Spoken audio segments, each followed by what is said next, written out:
So today I'm answering a question from Donna that covers so many of the bases: diet, exercise, and genetics. So this is what Donna said. This came in on a Facebook post where I was, I think, admiring myself in a bikini in my bra and panties, feeling strong and confident, feel really good about the muscle that I'm building. But anyway, Donna said, so you're telling me that that's all that you did was follow a certain diet. You obviously work out. I'm also sure genetics, but you look great. So thank you, Donna. And I want to address all of this because I will say this, I could shout this from the rooftops for as long as I live. What you are putting into your body is going to have a bigger impact on your body composition than anything else that you do. You cannot outwork out a poor diet. You just can't. And even maybe if it worked a little bit when you were younger, I'm turning 59 in August next month. Like, it doesn't work out now. It doesn't work now. So what you're putting into your body is going to have the biggest impact on your body composition. But I would never say that I followed a certain diet because that sounds extremely restrictive. It sounds like something you do, like you're on and then you're off.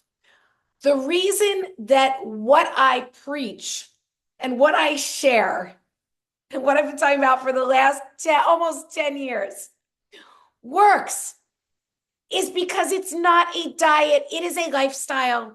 And really, nothing is off limits.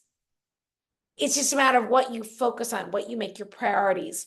So, and I did tell Donna, it's really outlined to kind of pull all that stuff together here in my latest cookbook, which I will link here in the caption as well. Happier, healthier, and hotter. High protein, low calorie, bikini friendly recipes. This is so much more than a cookbook. The recipes are amazing, so simple. Real food ingredients you can grab at your local grocery store. But it's also all about the lifestyle, about how to figure out as you are looking to lose weight, what your protein needs are, what your calorie needs are, and then how to work that into a lifestyle that works for you. What to do when you're not home to follow these super simple recipes. How to eat when you're on the road, how to order out in restaurants, all of the things. And then the other thing, Donna, that I would add is, so it's not a diet, it's a lifestyle, it's a way of living, prioritizing protein and produce. I build my meals and I teach my clients and friends and everyone here in this community to build your meals around high quality protein dense foods. And I really, as somebody who was vegetarian, sometimes vegan for over 30 years, my body and brain have never been better now that I'm eating animal protein and lots of it. And it's not like this is the sudden switch I made. I've been doing this for over 15 years and things just keep getting better. Menopause brain fog, I don't know what that was. Menopause belly, don't have it. So prioritize protein and produce. Build your meals around high quality protein dense foods, beef, fish, poultry, eggs, maybe low fat dairy if that works for you. Fill in with gorgeous, colorful fruits and veggies. I'm not saying those are the only things you eat, although they could be, and you'd be healthy and glowing and vibrant. But that's what you focus on. That's what you prioritize. I also recommend while you're doing this, you're going to find it really easy to cut out those crappy processed carbs. You do not need cakes, cookies, pasta. I'm not saying you can't ever have that stuff, but I'm saying I would be cutting that stuff way down. Not saying you can't have carbs. Absolutely. I have amazing dessert recipes in my cookbook, my 50-calorie brownies, my better peanut butter cookies that I've never shared online. You have to get the cookbook to get them.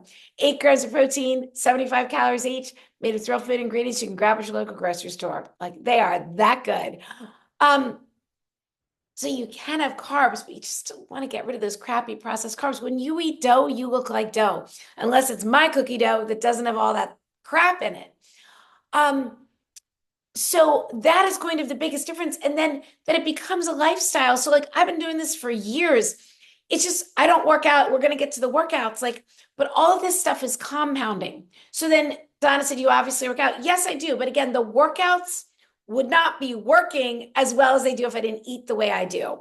And my workouts are super simple. For the past number of years, I was only working out 10 minutes a day of resistance training on my balance trainer and walking about 10 to 15,000 steps a day. I've recently stepped that up as I'm approaching my 59th birthday and I'm going to be in the best shape of my life. But when I say I've stepped it up, my workout is 15 minutes. And I have added a little weight in. I hadn't really been doing anything but body weight recently. So I added some weight in. I've increased my steps to 15,000 a day minimum. So yes, I work out, but the workouts wouldn't work if I didn't eat the way I do. And all of this is compounding. So it's the small actions done consistently that compound over time to yield amazing results.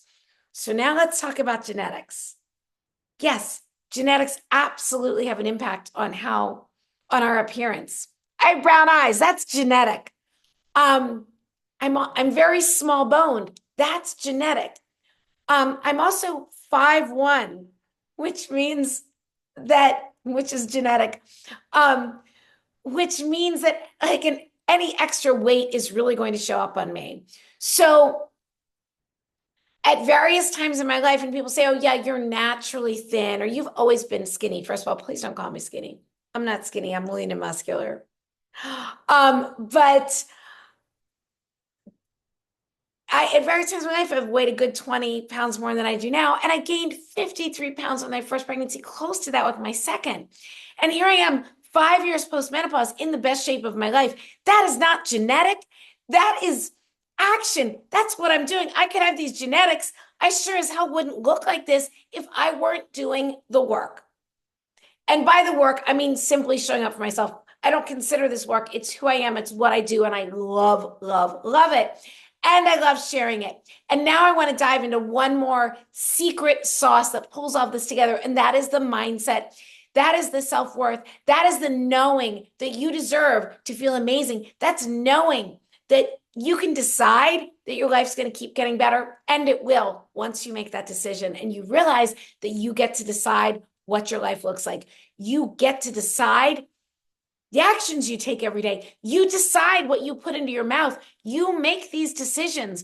We can blame it on our partners bringing crap into the house, or, oh, I was at this party, or, I didn't want to hurt somebody's feelings. No, we decide what we're putting into our mouths.